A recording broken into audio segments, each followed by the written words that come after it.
আমাদের উপর যে অন্যায় হয়েছে এর বিচার কি হওয়া উচিত, এর দায়ভার কে নেবে? এই পোলিং অফিসাররা আমাদেরকে বারবার মবে স্বীকার করেছে। ভোট গণনার সময় পোলিং এজেন্টদেরকে কার্যত নিষ্ক্রিয় ভূমিকা পালন করতে বাধ্য করা হয়েছে।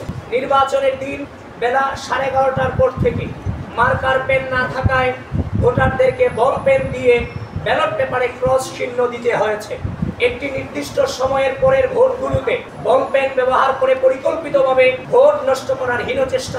যে বিভিন্ন পত্রিকাতে ছয়লাভ হয়ে গেছে যে ছাত্রদলের মনোনীত ভিপি প্রার্থী তিনি আচরণবিধি লঙ্ঘন করে ভোট কেন্দ্রে প্রবেশ করেছে, আপনাদের মেইন স্ট্রিম মিডিয়াগুলোকে পর্যন্ত বিভ্রান্ত করতে বাধ্য করেছে। মানে ব্যাপারটা এমন দাঁড়িয়েছে যে আগে ছাত্রলীগ ভোট কেন্দ্র দখল করত, ছাত্রদলের ভিপি প্রার্থী জোর করে ভোট কেন্দ্রে প্রবেশ করেছে, যে যেখানে আছেন আপনারা সবাই আসুন, ভোট দান করুন, ছাত্রদলকে প্রতিহত করুন। ব্যাপারটা ওরকমই ছিল একটা। এই যে নেগেটিভ ইম্প্যাক্ট আমাদের উপরে পড়েছে নির্বাচন চলাকালীন সময়, এবং কি যেখানে গঠনতন্ত্রের স্পষ্ট উল্লেখ আছে আমাদের সেখানে যাওয়ার ভিপি জিএসদের সেখানে প্রদর্শনী করার অধিকার আছে, এই যে আমাদের উপর যে অন্যায় হয়েছে এর বিচার কি হওয়া উচিত, এর দায়ভার কে নেবে? এই পরিকল্পিতভাবে প্রতিটি স্তরে স্তরে আমাদেরকে এভাবে বাধার সম্মুখীন করা হয়েছে। শুধু এটা নয়, এই পোলিং অফিসাররা ব্যালট ভোট কেন্দ্রের সামনে 41 জন প্রার্থীকে ভোট দেওয়া তো একটা সহজ কোনো ব্যাপার নয়। 41টা ব্যালট পেপার কি কোনোভাবেই মনে থাকবে? থাকবে না। তো আমাদের যে ব্যালট পেপারগুলোর নাম্বারগুলো দিতে গিয়েও এই পোলিং অফিসাররা আমাদেরকে বারবার মবে স্বীকার করেছে। সুতরাং এই দায়ভার কার? এটা পরিকল্পিত নয়। নিরাপত্তা ও ভোট সংশ্লিষ্ট দায়িত্বে থাকা কতিপয় অতি উৎসাহী বিএনসিসি, রোভার স্কাউট ও গার্লস গাইড সদস্যের ভূমিকা ইতিমধ্যেই প্রশ্নবিদ্ধ হয়েছে। নির্বাচনের দিন ক্যাম্পাসের প্রবেশ মুখে নিরাপত্তার দায়িত্বরত কতিপয় বিএনসিসি, রোভার স্কাউট ও গার্লস গাইড সদস্যের সহায়তায় একটি নির্দিষ্ট গোষ্ঠীকে ক্যাম্পাসে অবাধে প্রবেশের সুযোগ দেওয়া হয়েছে বলে শিক্ষার্থীদের পক্ষ থেকে একাধিক অভিযোগ এসেছে, এবং একাধিক বহিরাগত শিবির কর্মীকে শিক্ষার্থীরা হাতে নাতে ধরে প্রক্টর অফিসে সুপর্দ করেছিল। 10.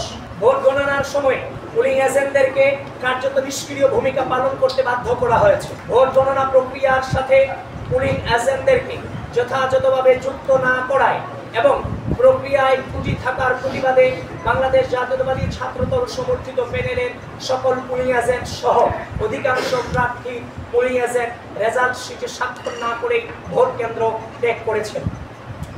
11.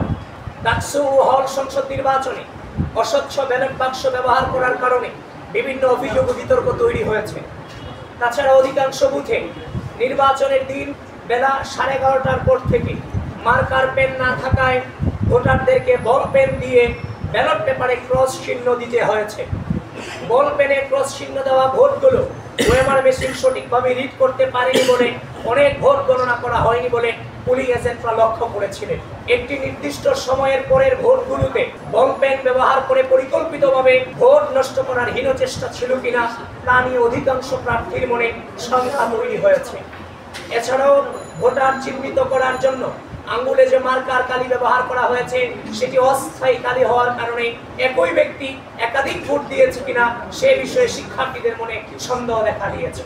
প্রিয় সাংবাদিক ভাই ও বোনেরা, উল্লেখ্য আইন ও বিধি অনুসারে উপরোক্ত অনিয়ম ও অসঙ্গতি সমূহের বিষয়ে বারবার সংশ্লিষ্ট কর্তৃপক্ষকে অবগত করে সমাধানের অনুরোধ করলেও তারা কোনো কার্যকর পদক্ষেপ নেননি, বরং ইচ্ছাকৃতভাবে কালক্ষেপণ করে চলেছেন, যার ফলে ডাকসু হল সংসদ নির্বাচন 2025 ইতিহাসের পাতায় একটি নেতিবাচক প্রশ্নবিদ্ধ নির্বাচন হিসেবে ঠাঁই পাবার দিকে এগিয়ে যাচ্ছে বলে আমরা মনে করি।